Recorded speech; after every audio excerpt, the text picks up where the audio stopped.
Welcome to Cutting Edge Web Content Development, the podcast where we delve into the world of CMS systems and their crucial role in website and web content development. In each episode, we'll explore the reasons why founders, CEOs, CTOs, and CMOs of web content development companies need CMS systems to thrive in the digital landscape. Get ready to uncover the secrets behind successful website management, content creation, and seamless user experiences. Here's your host, Jonathan Ames. Welcome to Cutting Edge Web Content Development, a podcast by ButterCMS. Today I'm joined by Paul Seal, who's an Umbraco tech lead at the digital agency ClerksWell in London. Has almost 2 decades of web development experience. Paul, glad to have you here and really excited about this podcast episode.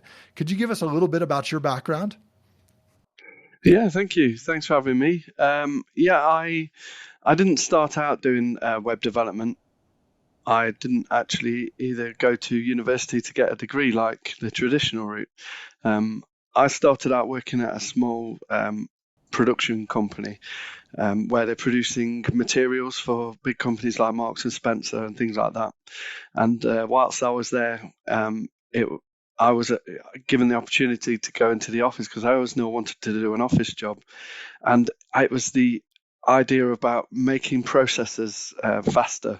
So like looking for optimizations and things like that. So I ended up finding, instead of using the print press next door, I found a way to do it on the LaserJet printer. So that put the print guy out of work. Things like that, always looking for those sorts of opportunities.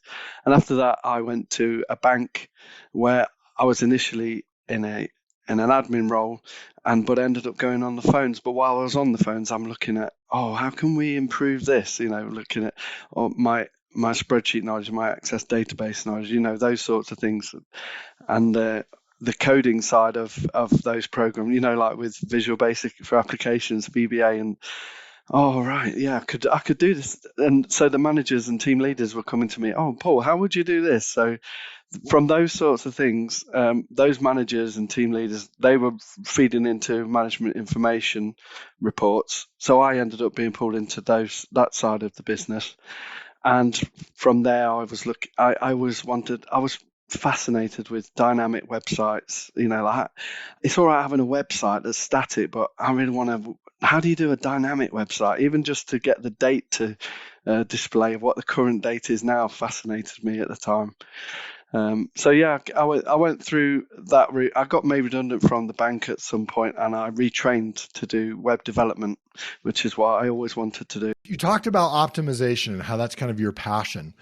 Maybe you can talk about how you got into looking to optimize the editor experience in CMSs. Yeah, so when I was working at the first agency I worked for, we had our own in-house CMS. A lot of companies have an in-house CMS. And the problem with that was that every time we came to make a change to it, it was a big deal. It was just like, it wasn't just a change to this particular instance of a website. It was actually to the code base itself, adding these fields and everything. And if you did it for one, you could branch off and do it for this particular one. But if you're doing it for one, you end up doing it for all.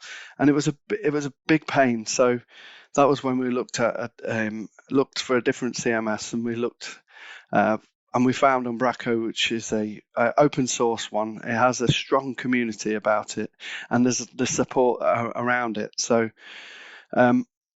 that was one of the things about the optimization. It was just so easy to be able to make these sorts of changes, but it's not necessarily to Umbraco itself. It's just to you create these content types and things like that, and you can just easily, if there's a client that wants to add something new to it, you could just add to the content type, make new ones and things like that. So that's the sort of thing that I like to do with the optimization to make things better and easier.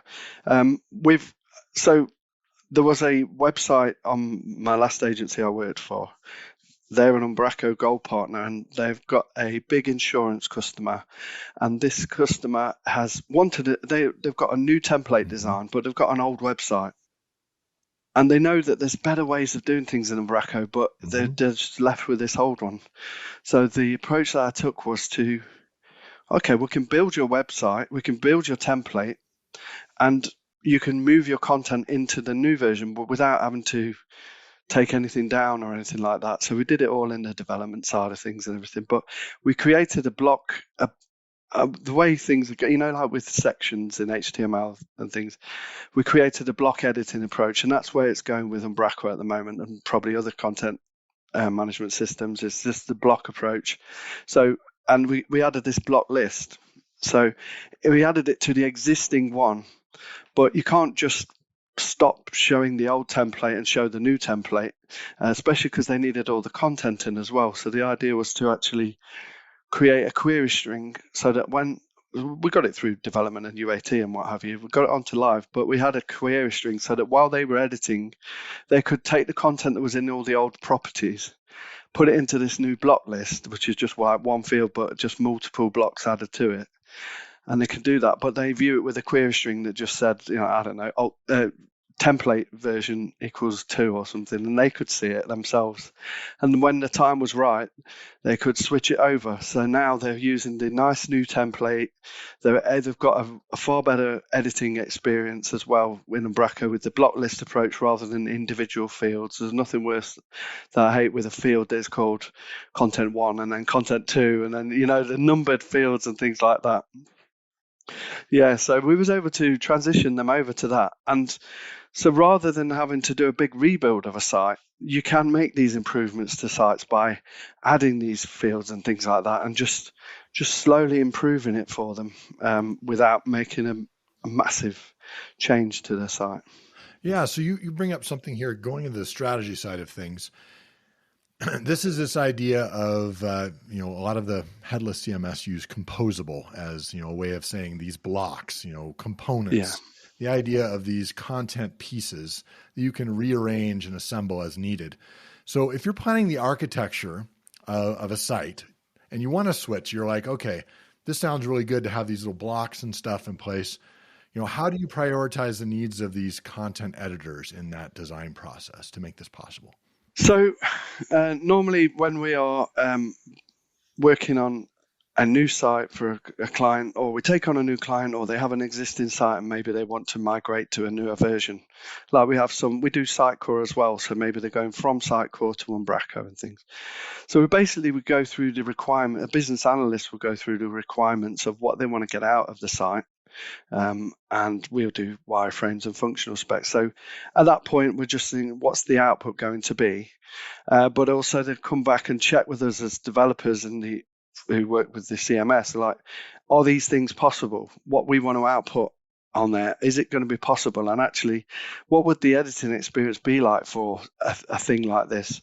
Only yesterday I was asked that question, and I spun up a quick demo just showing the block grid editor and how you can change the size of the blocks just by dragging it, and you've got the previews and things like that. So during those whilst the wireframes are being created and the functional specs being written, there's always this conversation between the analyst and the developer to make sure that what's going to be put forward to the client, and for them to then sign off and say, yeah, that actually is what we want.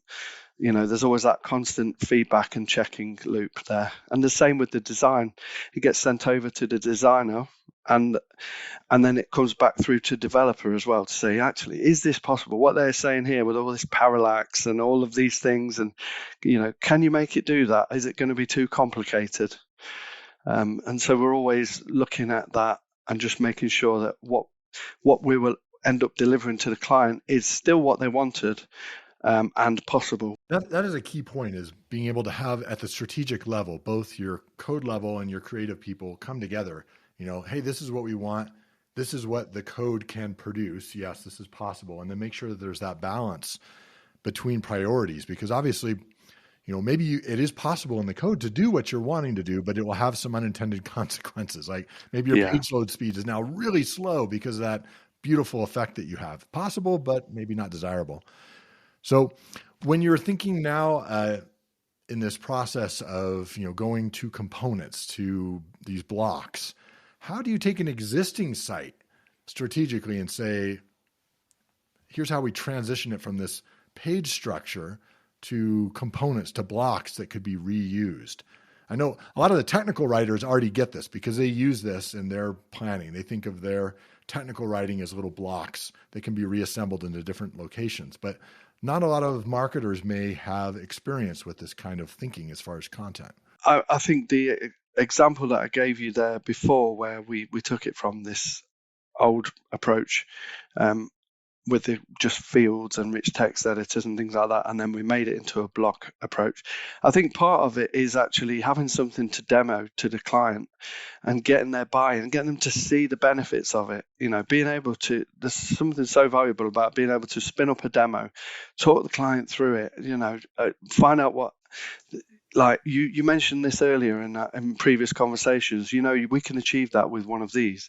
Look how this gives you a preview. Not only is it blocks like block grid or block list, those sorts of things, but you get a preview. So the client sees it up front and they see it early on. So before you're actually doing the development on their side, you're seeing relevant demos for them from other, like quick, there are starter kits and all sorts of things you can install, or there are standard. Oh yeah, we'll show the client this. We also do videos as well of things that we love about our CMS and Umbraco, and we can send that to the client with bookmarks and things for separate chapters that we think is relevant for them. But yeah, it's just about when working with the client and they're editing it, it's about making it an enjoyable editing experience for them as well. Like what I like to see is the fewer clicks as possible to get that content in and edited. Like if we say we've got a static site and this client, if they want to update their site, they've got to get in touch with a developer. Right, well, let's make it so they can edit it. We'll remove the developer. Well, yeah, that's all right, but I don't know HTML. Right, let's make sure they don't ever have to do any HTML. And you can do fields for this. Oh, there's a lot of fields. Well, what we'll do is we'll give you a component that you can just put these in. You can even do copy paste on these blocks and things like that. Yeah, we're just always trying to reuse blocks and things, use popular. We try not to do too much customization of Umbraco, actually. So we try to keep it simple and use what Umbraco has to offer. But there are some popular community packages that we use as well. So we make use of those and we contribute to those and we create our own as well. So all of these things together, where we are trying to improve the website for the client. One of the benefits of what you were saying in going to kind of this components or blocks method of building a site is that you can reuse things. So you don't have to remake something on every page that basically could be simply a component you drop in.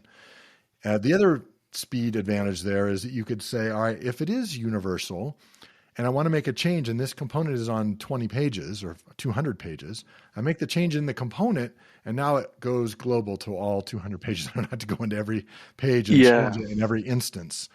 This is really good for instance, translation. If you're going to localize your website and you have to, make a change to the content, and now it goes to 40 languages.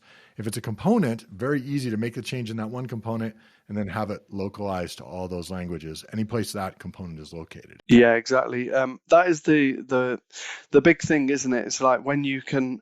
So do you do it so that it's just edited on the page itself, or like a person? Maybe you want to relate a person to this page, and do you add the person to the page, or do you have a repository of people that you update in a central location?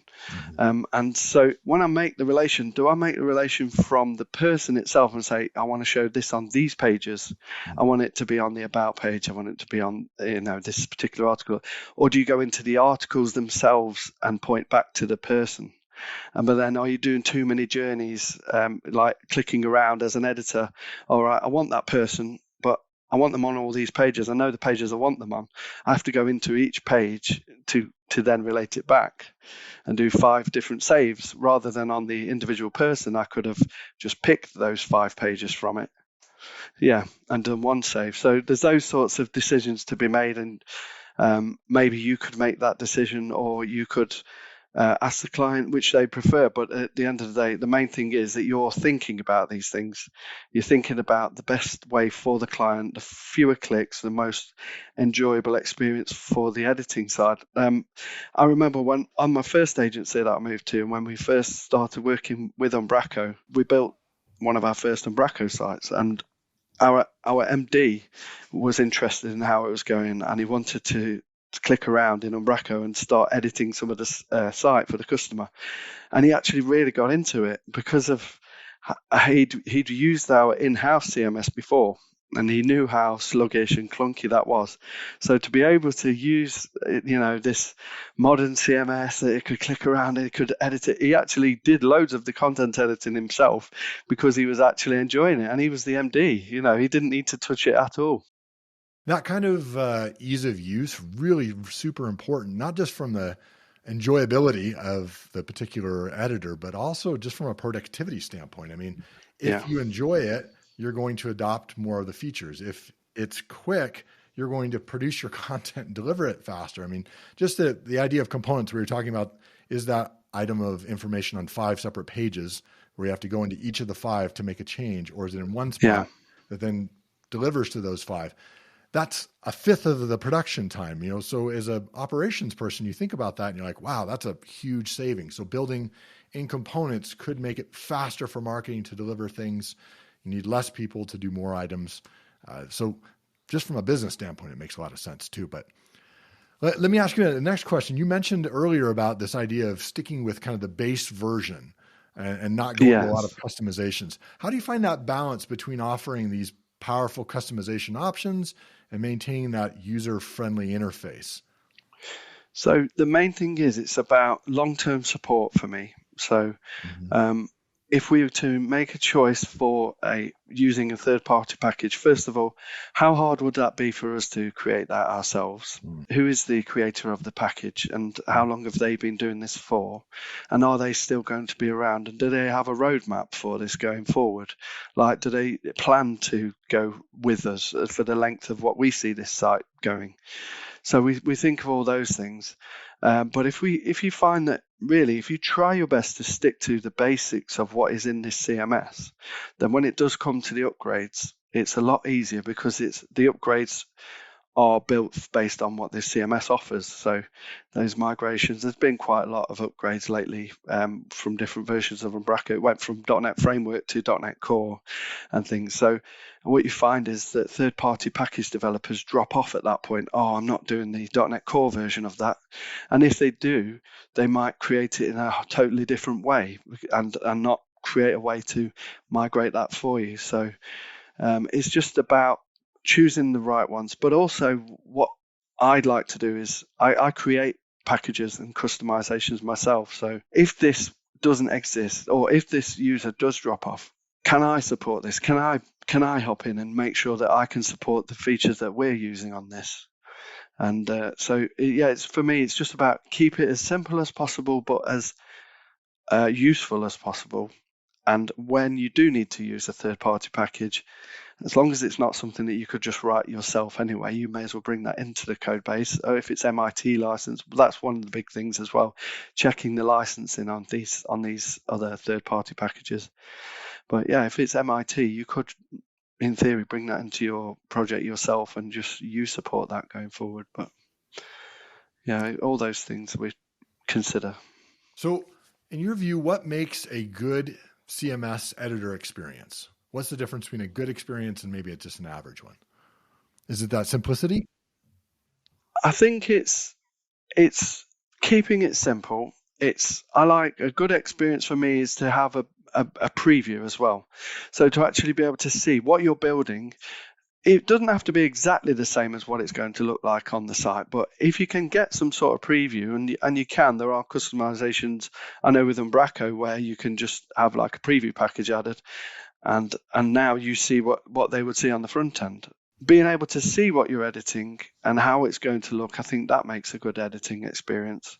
I said before about fewer clicks as well. Like if you think like, how many times do I have to go into this? I have to add. I'll tell you what, I've got a good example from yesterday. We were trying to make a decision. So there was this image tile with a link, and also a description could go under that. So that could be optional. And RBA was like, well, actually, the image could be optional, and the title and the description, they could all be optional. And we could reuse this for the text tile one as well. And actually, we could use this for the person tile as well. So when you add a person, and then I was like, well, the thing is that then all you have then is just this generic object. You're just adding, let's say, a tile. And the user, if they needed to create a person, well, they don't know for definite, oh, I need to just add a tile, choose the option to make it a round image, put the title there, that'll be the name and everything. So you can make lots of things reusable, maybe reusable in the code and everything, but the person who's editing this, if they've got to really use it, like, now how do I achieve this? Well, if these things were named as, oh yeah, add a person, add an image tile, add a text tile, these are clearly named objects that you can then inherit some of their properties to make that reuse in the development side of things. But it should be more about the editor and how what their experience is like, and shortening it for them, not necessarily for you as a developer. Because making just oh yeah, we could use this on everything. When you make it too generic, it's not a great editing experience in my. Good point there. So there is a balance line in between, reusability and ease of use, where you find a happy medium in there, where there's enough information. You don't have to think a lot. You can easily know what you're supposed to do with this particular block or component and use it. And you can still use it in more than one location. But yeah, that's good formatting there. So when you're thinking on a tactical level, now we understand the idea of why you want to have a good user experience, how using components or blocks can make that faster for production, better for the user as they're editing. What have you found has really helped? Maybe you have an experience of a component or a block that you built that directly impacted the efficiency of these content editors. So one that I can think of is, I mean, it might not be a great example, but one that just does come to mind is a video. When you share videos, maybe you have. So what we tried not to do is have the video hosted on the website itself. You could upload an MP4, but it's far more efficient for it to be streamed from something like Vimeo or YouTube. And adding that video to the page, obviously you can go to YouTube, you can find the share tab on the embed part, and you can copy that embed code and you can paste that in, and that's all well and good. But what's better than that is to just be able to just take the URL of that video and just store the URL in Umbraco. So you just have it. So you add a video component and you just store the URL of the video, and then that could build the iframe code for them, so they don't need to worry about the actual code and accidentally put something in that shouldn't be. All they're doing is just putting the video URL in, and then we can pick that up with code and work out what the actual ID is of the video and do all of those things. But to take that even further, what I did was I found some, I can't remember what it's called, but basically like a light version of this YouTube embed, where it will take all you store in the back office is just the URL for the video. But what it does in the code is it just, when it renders it on the page, it's just got YouTube video. Like in the HTML, it's just a YouTube video with the ID. And then the JavaScript will render an image, and that's it. So it won't even download all of the iframe embedding, things like that, because that's more performant for Lighthouse scores and things like that. It's just literally the image, and you can let them override it with their own preview image or the one that comes from YouTube. And then when you click on the actual image, that's when it goes off. The JavaScript goes off and replaces the image with the embed version of that video. And then that lets them have that video player in there. But if you think about all of those things that we've achieved there, really we did it all by just letting them just put one URL for a video in this component, and we did all the work behind the scenes to make it easier for them to embed, but also more efficient for the end user who's coming to the page. So they don't have to download half a meg of JavaScript and things like that just to see the page. Yeah, no, it's a great example of usability, using the code and the component to do the heavy lifting of, parsing that URL, but allowing the user knowing that the fastest process for them is simply to pull that URL and bring it in, and then know that their video is going to be in there, less chances of error. So great example of that. So Thanks. let's say you've got something running in a CMS, and you're trying to look for feedback from your editors and find out what's working and what's not. What have been effective ways for you gathering and integrating that editor feedback?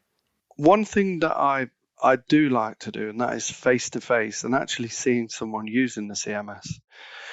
So, I mean, I know on the front end you can do things where you can record their sessions and what have you. And I suppose in theory you could get it to record their sessions if you added the JavaScript for those libraries in. But yeah, I like to actually meet up with the editors and just see how they're using it, and make notes, let them know there and then quicker ways of doing those things as well. Mm-hmm. Actually finding out what they were trying to achieve. So yes, they could just click through and edit these pages, but being there with them and finding out their goals for their use for this site, actually you can find out far more, and they probably didn't even need to do these things. What they actually needed was something else, so you can get feedback on how their editing is and everything else, but really what's best to find out is what problems are they trying to solve, and then see other ways of how we can support them and provide solutions for those ones. But I'm interested in what ways you might have experienced with that one. That was a good question. I wonder if you've got any, maybe with ButterCMS or any other things you've come across. Yeah, good question. I think just like you, face-to-face meetings with the direct users always yield good insights, because they're very familiar. If they're having a problem doing something or they know it takes multiple steps, then they're doing that many times, and they'll remember that. They'll come back and they'll talk to you. So we often have, lunches with our clients and we just talk to them from the user experience. What are the things that you wish you could do differently? And that kind of goes to what you were saying of ask them, what are you trying to accomplish here? And usually when they explain that, if you have someone there from the code side who knows what's possible, they can pull out of that and say, okay, there's some things you're missing that you could do, or I could make a few changes here to make that easier. Yeah. Just like your example of being able to paste in the URL. Google actually has a lot of options that you can put into a YouTube embed, but it's a little bit difficult if you're not tech savvy to know what those are and to make sure you're getting the right ones.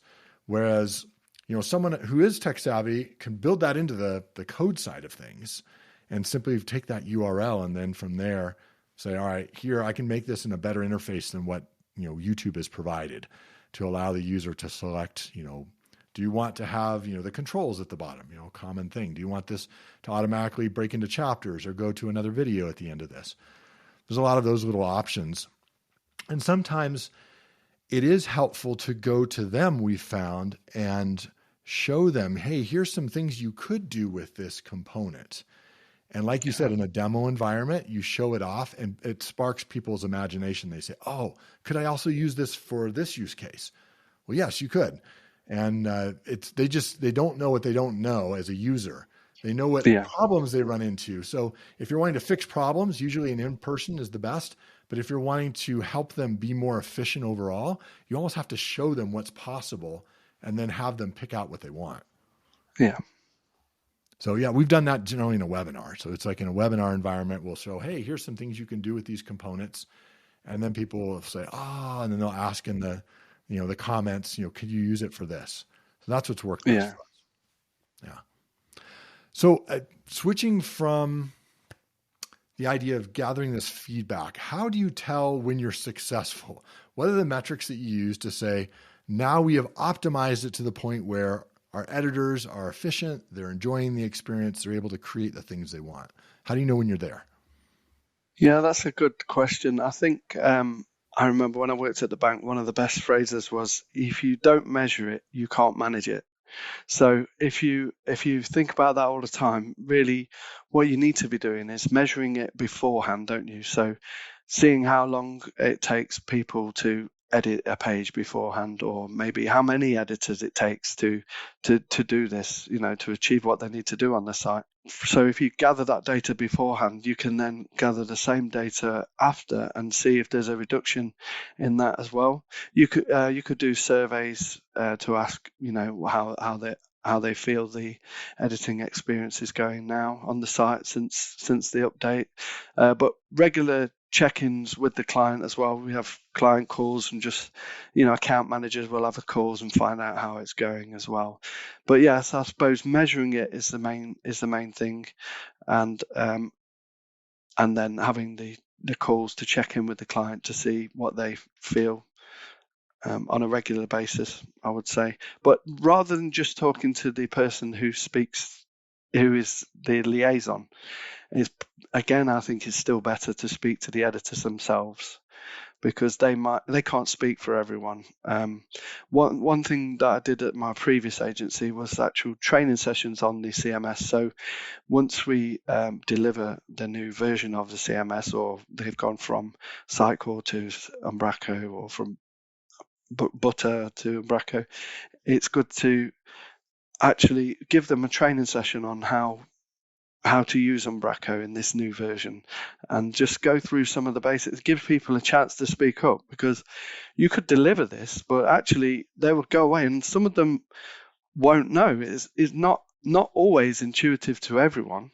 And so then, like, where you have the old thing of Chinese whispers, so you find out what the last person told them how to do it. So you just find that person's version of how to do it, and so they pick up that, and so the information can get lost. So, and another good thing is to have those like over Zoom or Teams, just to have sessions where you give like a bit of a training session, but also give a chance for people to ask questions and to get help with things.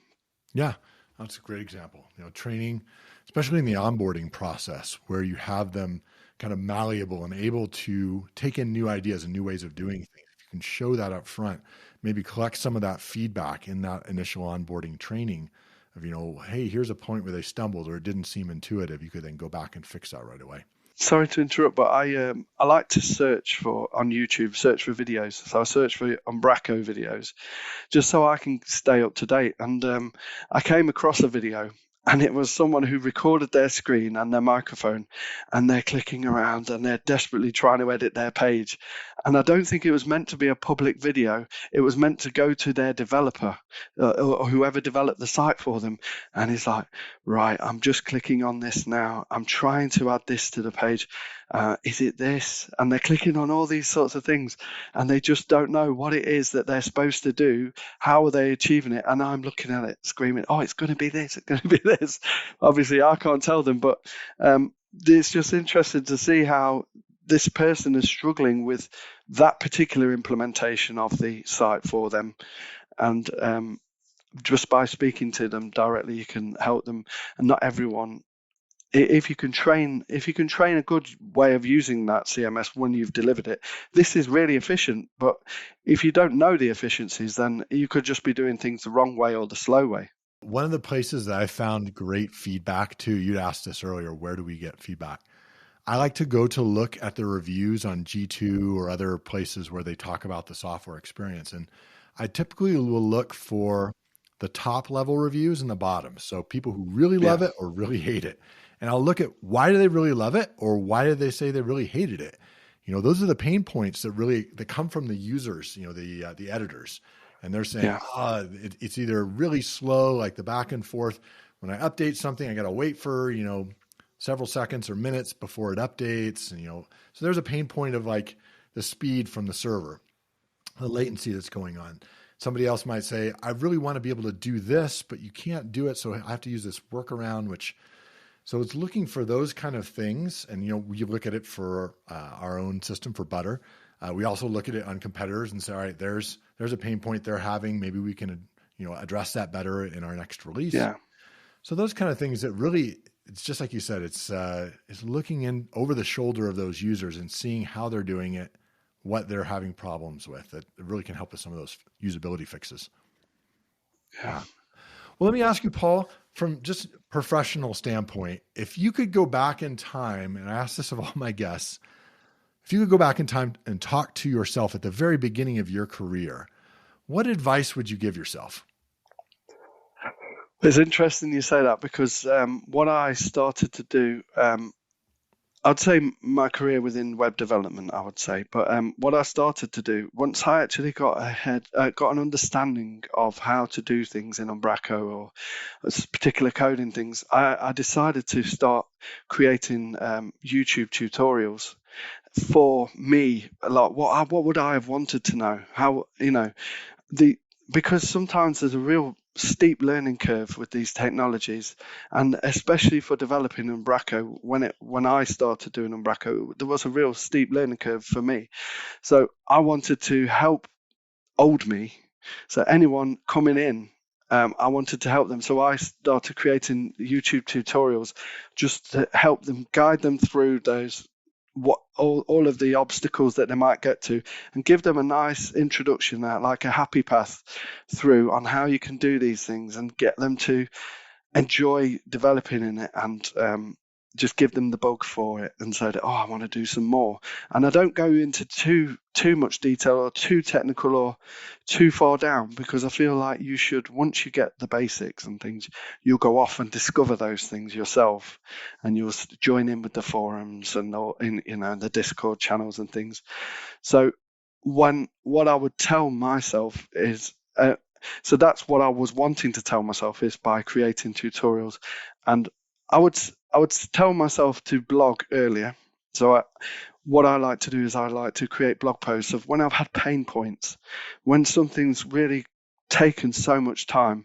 Like my colleague today, not my colleague, my former colleague said he's wasted 14 hours trying to solve this issue, and it was just a typo. And he'd wasted 14 hours. But just if you've got pain and things like that, it's like just writing a blog post so that if someone else is, I can't get this to load, oh, I had the same problem, and actually I worked out how to do it, and it was this. Being able to save yourself in 6 months' time when you've forgotten completely how to do it. Or people coming in behind you who haven't come across it yet. So yeah, I'd probably tell myself to blog earlier. Like, I did start blogging probably 6 or 7 years ago, but I would have blogged even before then. And so give back, make comments about those insights that you discover. So Have there been any, channels that you mentioned, forums, Discord groups that have been really helpful to you over your career, or podcasts or books that you've like, wow, this was great? Yeah. So, the podcast called codingblocks.net. I'm not sure if you've heard of it. There's 3 guys in America, and they chat about not Umbraco, about .NET, and they started out with just talking about programming in .NET and the basics, and then the conversations I really enjoyed is like their water cooler conversations about technology and about things like that. So that was a good podcast that I got into. I also enjoy what's that other one in America called? It's Syntax FM. Yeah, that's really good as well, just for trying to stay up to date with the front end side of things, because I'm more of a .NET developer, the back end side of things, but I do like to keep an eye on what's coming up in the browsers, with all the headless things going on and all these new frameworks every week that come out for JavaScript. And they seem to keep me up to date with those sorts of things. Yeah. Excellent. Thank you.